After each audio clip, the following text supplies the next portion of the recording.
Yo, how we doing today, guys? Welcome back to a new episode, new installment of Talking Hip Hop. Jay here, and we are starting off what could potentially become a series. Let me know in the comments if you guys are interested, because I do have more videos like this drafted up. Actually, you know what? Fuck it. Part 2 coming next week, because I already got this shit listed out. But I just wanted to talk about some of, to me personally, my opinion, what are some of the most underrated albums of all time in hip hop history. Now, this is now there are a couple ways you could frame this. It's underrated albums. I'm also gonna talk about how I think anyone who says that they are a hip hop fan should really be checking these albums. In my opinion, these are some of my personal favorite albums that do not get the attention that they deserve, at least in what I see online. So we're going through 8 albums today. Want to start it off with an album that came out in 2019 that I personally absolutely loved. Upon release, I've been a fan of Rich Brian since he really bursted onto the scene, and he's just been killing it. We're talking about The Sailor. Now, the thing with this album is, and about Rich Brian in general, is he does a great job of capturing where he is at in his life when he makes a record. And The Sailor isn't just a snapshot of where he's at in 2019, but as you could tell by the name The Sailor, it is about his journey. Now, not just his journey in the rap game. Like, of course, it's about that, and he raps a lot about that at points, but it's also about his journey from Indonesia to the States, because, of course, Rich Brian is originally from Indonesia. And it just gives you a whole lot of perspective on what his life is like and everything that he's going through. And it also is so well orchestrated. The instrumentation on this album, it is luxurious, it is polished, and it is just a really a perfect backdrop for Rich Brian to kind of give you this telling of his life in the current time, but also this telling of his life as he again has journeyed from Indonesia to America in pursuit of rap. His viral, him becoming like a viral sensation online for his song. He of course had gospel with XXX Tentacion and Keith Ape come out in 2016 or 17, which was a big, big blowing up factor for him, as well as Dat Stick, which was really his viral moment, and really propelled him into a career that many people might look at the surface level and be like, how did he get here? Well, that's how. He also signed to rap label 88 Rising and was very prominent in the rise of that group with other acts like Joji, the Higher Brothers, and several others taking part in collaborative tapes over there, which again, on those collaborative album label tapes, Rich Brian was prominent. But this album for me, like a personal cornerstone album. You have The Sailor, which is a great intro, kind of lays the land for you with what's going on in this album. And then you got tracks like Rapapapa featuring the RZA and Kids, which are very like boom bap driven rap tracks. And that's kind of this sound that we haven't heard Rich Brian over, as he's just flowing for 4 minutes straight on Kids over this very braggadocious, maybe a mid 2000s style boom bap instrumental. But he is also able to get personal about relationships on a song like Drive Safe, where he is rapping about what I imagine is like a past lover, someone that is no longer in his scope that he still misses. And that track, very personal, very touching. Vacant and No Worries are also very good in similar, more relationship-based veins. 100 Degrees is a nice song where it's kind of like a cool summer jam. And then Where Does the Time Go is this great introspective outro where, again, you get the Joji feature on there. The title of the song is a little bit telling in what it's about. But it's kind of, Brian reflecting on his journey this far, where at the beginning of the album, on The Sailor, he is rapping about, it's very much a bragging type track. And you also got a Curious, I forgot to mention, which again is a kind of about him coming over to the States and just being naive. That's a big theme with this album, is naivete. And it's very interesting. It's tackled very well, and it's a honest album. A lot of rappers, especially back in the 2019 era, young guys, they get on and they try to stunt like they have it when they sign their deal, and a lot of people do. They get their money, and that's what they rap about. But this guy really barely touches on the fame and the fortune, and when he does, it is to it's in this kind of like, look at where I was to where I am now. It's not, oh, I got all these chains and all these cars. Oh, I made $100 million. Oh, I'm selling out shows. It's more, it's always in a vein of like, I can't even believe I'm here. Like there's like an excitement to it, and it's awesome, and it exudes through this album. And this is Rich Brian's sophomore project, and I still come back to it all the time. Again, a personal favorite album for me. We're gonna pull up on a more recent album for this next one. This is gonna be the 2022 release from Vince Staples. Ramona Park broke my heart. Now, Vince Staples is a really interesting figure in the rap game. Someone who is recently very much hailed for his amazing catalog. Someone who, for me at least until this album came out, has had that great catalog, but has had trouble delivering a real career-defining album. At least, again, me personally. And Ramona Park Broke My Heart does sit for me as his best album. And again, the reason why I kind of am specifying that, my opinion type of thing, is because with the release of Dark Times last year, a lot of people pointed that as his best. A lot of people voted his self-titled LP that came out before Ramona Park Broke My Heart as his best. A lot of people look at Summertime '06, which came out early in his career, which is also an amazing album. But what really does it for me is this album is straight to the point. It's 16 tracks long, but a lot of them are on the shorter side, and it is not to the detriment of the album. The production here is very, very much laden in that West Coast bounce. DJ Mustard is all over the credits here. And I think that's what I really enjoy about this album, is it's kind of like this tried and true, a reimagining of a classic West Coast album. It's the return of the bounce, right? But it is also just this brutally honest and blunt depiction of Vince Staples' life growing up in Long Beach, and the effects that has had on him and the people growing up around him. Vince Staples is someone who very much raps about life in the streets and life when you are living in a struggling area, and that does not change here. But his lyricism, for the most part, is so blunt, and Vince always has this unbotheredness to him, and I think that has what has made this recent album run to him from him so interesting, is that he is getting more personal, he is getting more vulnerable, while still delivering that bluntness. And one of the best tracks that's an example of that is Playerways, which is kind of this very straightforward track where Vince is rapping about how, he loves fucking on woman, and he raps about it as a vice.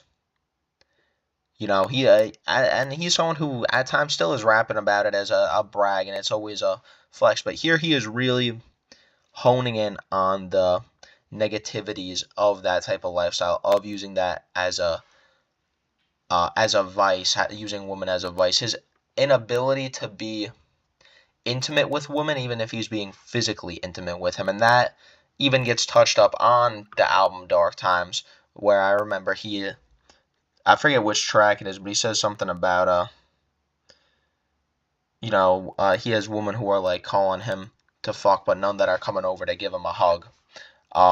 Drop in the comments what track that he mentions that on is, but that's something that stays true to me with Vince, something that stuck out for me from that album. But going back to Ramona Park Broke My Heart, you also got When Sparks Fly, which is a great I Gave You Power type of track, where Vince is personifying a firearm, which is always a very interesting track, interesting perspective, especially when it's coming from someone who grew up around a lot of gun violence, who raps about gun violence a lot, and he is, again, diving into the negatives of this, even if in the past, the way himself and a lot of people have rapped about weapons may have been a glorifying type of way. Magic with Mustard is a straightforward banger. That is the epitome of the West Coast pounds on this album, as well as DJ Quick.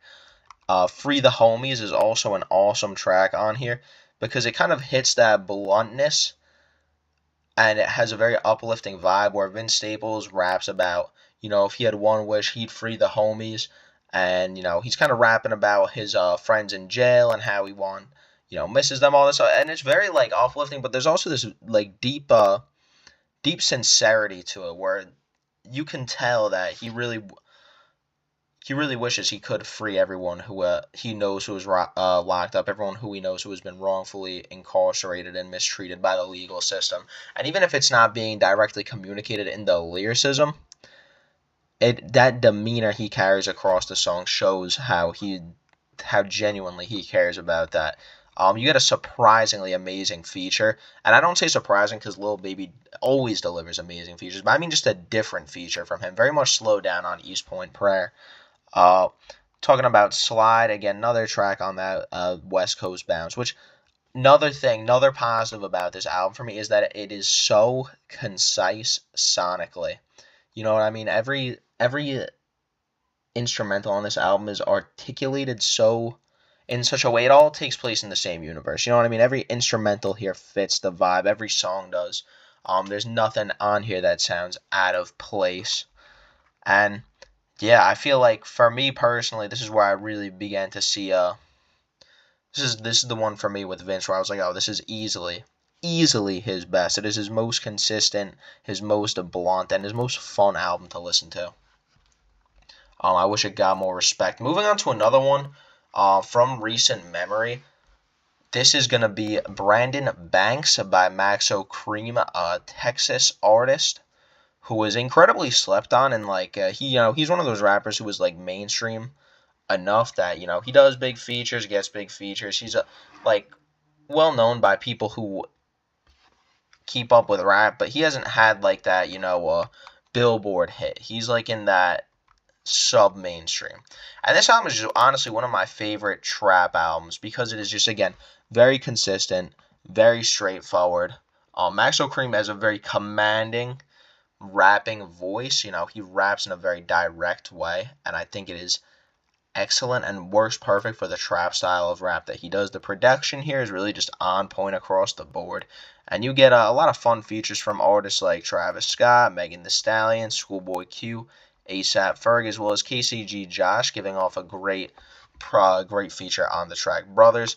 Now, despite this album being very much trap centric about Maxo Cream's life in the streets, his life in participating in gangs he raps about, and as much as that is very common in kind of the mainstream trap landscape, he also has this similar to Vince Staples. Actually, he has this very brutally honest perspective to it, where it's not always like a glorification, and you really get the vibe from Maxo that some of the decisions he makes in his life, because he genuinely has no choice. And a track like the intro Meet Again, which is a deeply profound and introspective track, that's where it really shows this as well. This is where it's most demonstrated in a tangible way, right? Where Meet Again, you got Maxo Cream, who is rapping about people he's lost in his life, family members, friends, people who he has lost to violence, people who he has lost to the American legal system. And this is just very much a track where he is ruminating on the negative aspects of where he grew up and the type of life that himself, people around him live. And of course, you got the memorable great sample on this track as well, but the memorable chorus of I'd rather be carried by 6 before I'm judged by 12. Heavily recommend this one, especially if you're looking for like a refreshing trap album. Moving on to the next one though. What? Kendrick Lamar on a underrated albums list? How is that possible in the Big 2-5? You might be wondering. Well, his 2010 mixtape, despite being possibly his weakest album, holds up so good 15 years later, and I just don't ever see people talking about this mixtape, this album, this work of Kendrick's music. And this is like, his first real commercial major release, his earliest tape that's on Spotify.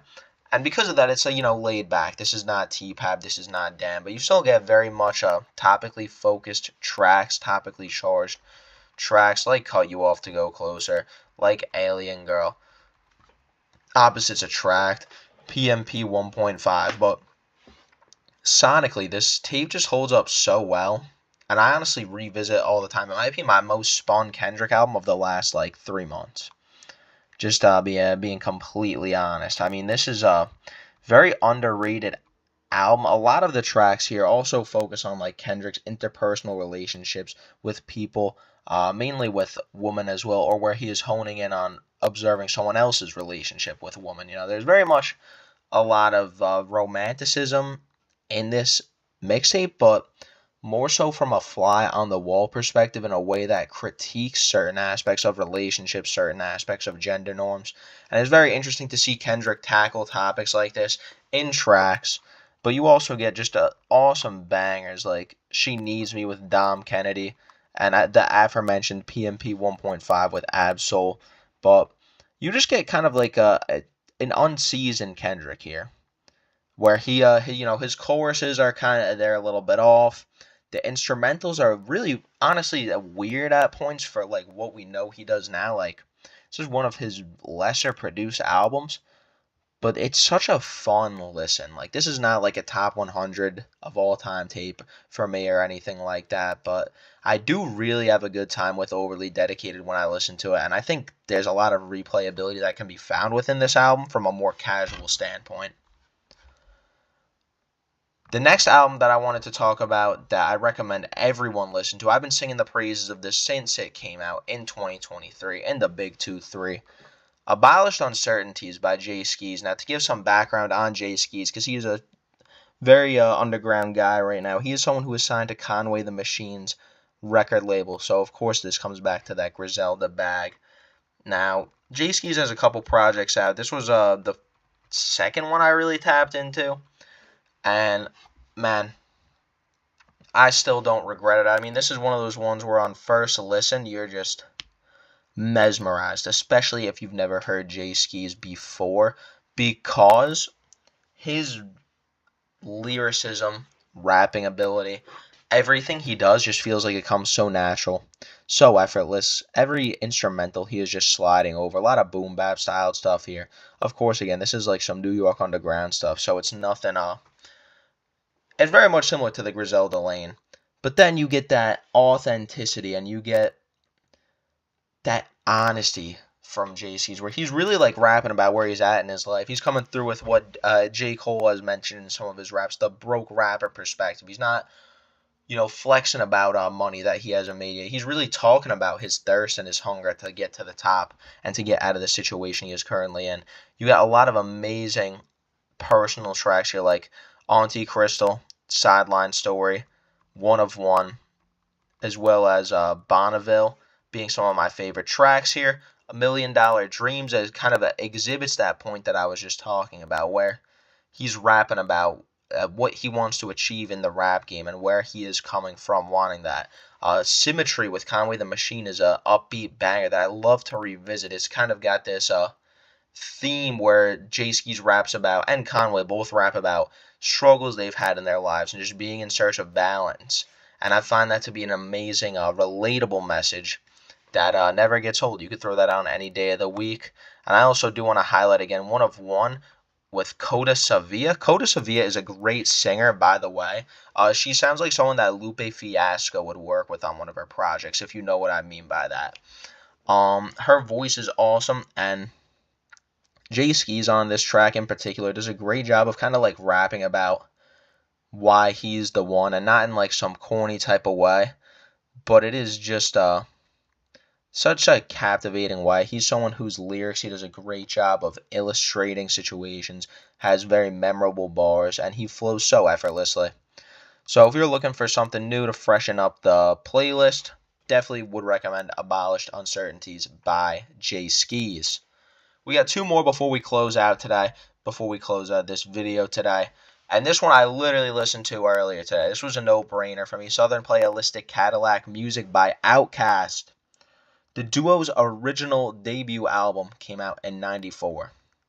This album is 36 years old? Man. I mean, that's a little A little crazy to even realize. And Outkast always gets this is like the Outkast album that's it's like the middle child. Aquemini and Italians are like the traditional ooh, which is the best. And Stankonia is like the off-brand pick that a lot of other people think is the best. It's their most successful album. You got Bombs Over Baghdad on there. You got Miss Jackson on there. You got So Fresh, So Clean. Possibly the album that going into the 2020s is really getting the most talk about. And then of course you got Speaker Box / The Love Below, which again is very much commercially successful. It was 2 solo albums from the duo put together. It is the one a lot of people remember, and I think even hits a mainstream level in 2025. Like for example, my girlfriend, who is not someone who is deep into rap, knows Caroline. Roses. She know Roses by Andre. You like to think that your shit don't stink. So that for me like was a testament to how popular that album was over time.